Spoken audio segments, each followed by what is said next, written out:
Hello दोस्तों, मेरा नाम है हंसराज राठौर और मैं एक किराना सेल्समैन हूँ। हमारे यूट्यूब चैनल पर आपका स्वागत है। तो दोस्तों, आज इस वीडियो में बात करने वाले हैं उधारी के बारे में। उधारी देने के क्या क्या फायदे हैं और क्या क्या नुकसान है, उसी के बारे में आज बात करेंगे। तो दोस्तों, बने रहिए वीडियो के एंड तक। तो दोस्तों, मैं आपको बता दूं, चाहे तो किराना दुकान हो या किराना सेल्समैन बिजनेस हो, उधारी के बिना ना तो किराना दुकान चलती है, ना ही किराना सेल्समैन बिजनेस चलता है। उधारी आपको थोड़ी बहुत तो देनी पड़ेगी, तभी जाके आपका काम चलेगा, नहीं तो आपकी दुकान नहीं चलेगी या किराना सेल्समैन बिजनेस है वो भी नहीं चलेगा। थोड़ी बहुत तो उधार आपको करनी पड़ेगी। तो दोस्तों, मैं अपनी बात कर लेता हूँ। जैसे मैं किराना सेल्समैन बिजनेस करता हूँ, तो मुझसे दुकानदार सामान क्यों लेगा? कहीं ना कहीं उसका बेनिफिट होगा, तभी वो सामान लेगा। या तो उसको उधार मिल रहा हो, या सामान सस्ता मिल रहा हो, या मेरा व्यवहार अच्छा हो।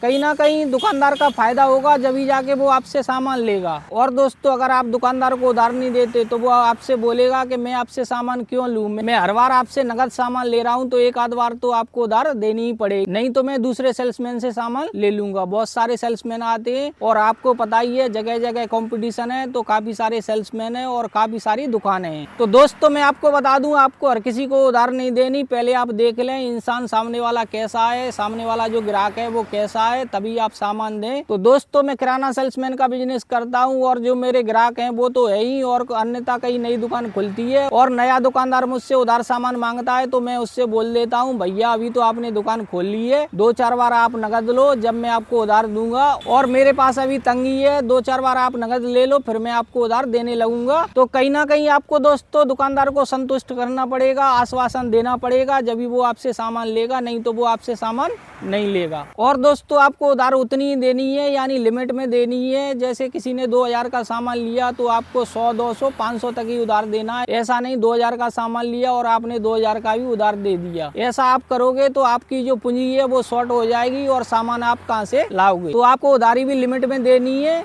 और अच्छे लोगों को देनी है, बाकी फालतू के लोगों को आपको उधार नहीं देनी। जहाँ पे आपको ऐसा लगे यहाँ पे पैसा डूबने वाला है, जिन लोगों को आपको उधार नहीं देनी। तो दोस्तों, आप उधार सोच समझ कर दें। उधार देने के दोस्तों नुकसान भी है और फायदे भी है। नुकसान ये है, आपका पैसा डूब भी सकता है और ना जाने कब आएगा। आप 2 दिन में भी आ सकता है और 4 दिन भी लग सकते हैं और महीने भी लग सकते हैं और साल भी लग सकती है। तो आप उधार सोच समझ कर ही दें। अगर आपको गुंजाइश हो तभी आप उधार दें, अन्यथा अदरवाइज आप उधार ना दें। और दोस्तों, उधार देने का फायदा ये है, अगर आपने दुकानदार को उधार सामान दे दिया तो वो आपसे परमानेंट आप ही से सामान लेगा। अदरवाइज दूसरा सेलमैन कोई आएगा तो वो दुकानदार उससे बोलेगा कि मेरा जो सेलमैन है मैं उसी से सामान लेता हूँ, वो मुझे उधार भी दे जाता है और नगद भी, और मैं आपसे क्यों लूँ जब हमारे पास सेल्समैन पहले से ही बना हुआ है। तो दोस्तों, अगर आप उधार देते हो तो आपसे दुकानदार ज्यादा जुड़ेंगे तो आपका सामान ज्यादा सेल होगा, सामान आपका ज्यादा सेल होगा तो आपका मुनाफा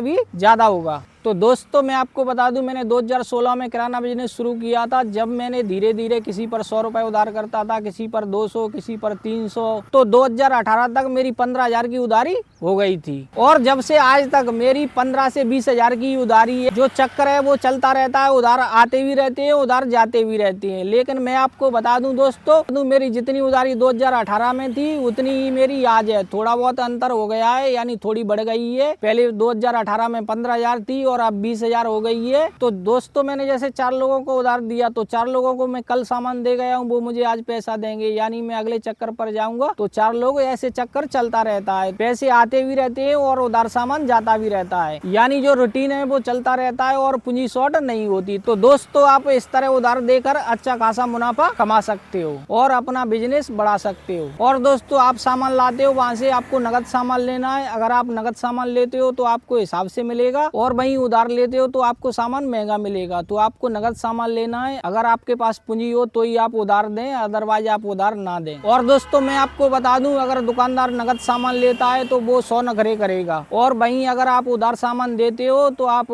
पर्चा बना के दे दो दुकानदार को। जैसे ही आपने पर्चा बना दिया तो दुकानदार आपसे बोलेगा कितने रुपए हुए, तो आप ऐसा करो, पहले के पैसे ले जाओ और ये आप लिख लो। तो उधारी में कोई झंझट नहीं रहती, कोई मगजमारी नहीं रहती। तो इस तरह आप उधार देकर और अच्छा खासा मुनाफा कमा सकते हो और अपने सामान को अच्छी रेट पर बेच सकते हो। जब सामान महंगा बेचेगा तो आपका प्रॉफिट भी डबल होगा। तो दोस्तों, उम्मीद करता हूँ आपको ये जानकारी अच्छी लगी होगी। अगर जानकारी अच्छी लगी हो तो वीडियो को कर दे लाइक और चैनल को कर ले सब्सक्राइब। वीडियो देखने के लिए बहुत बहुत धन्यवाद।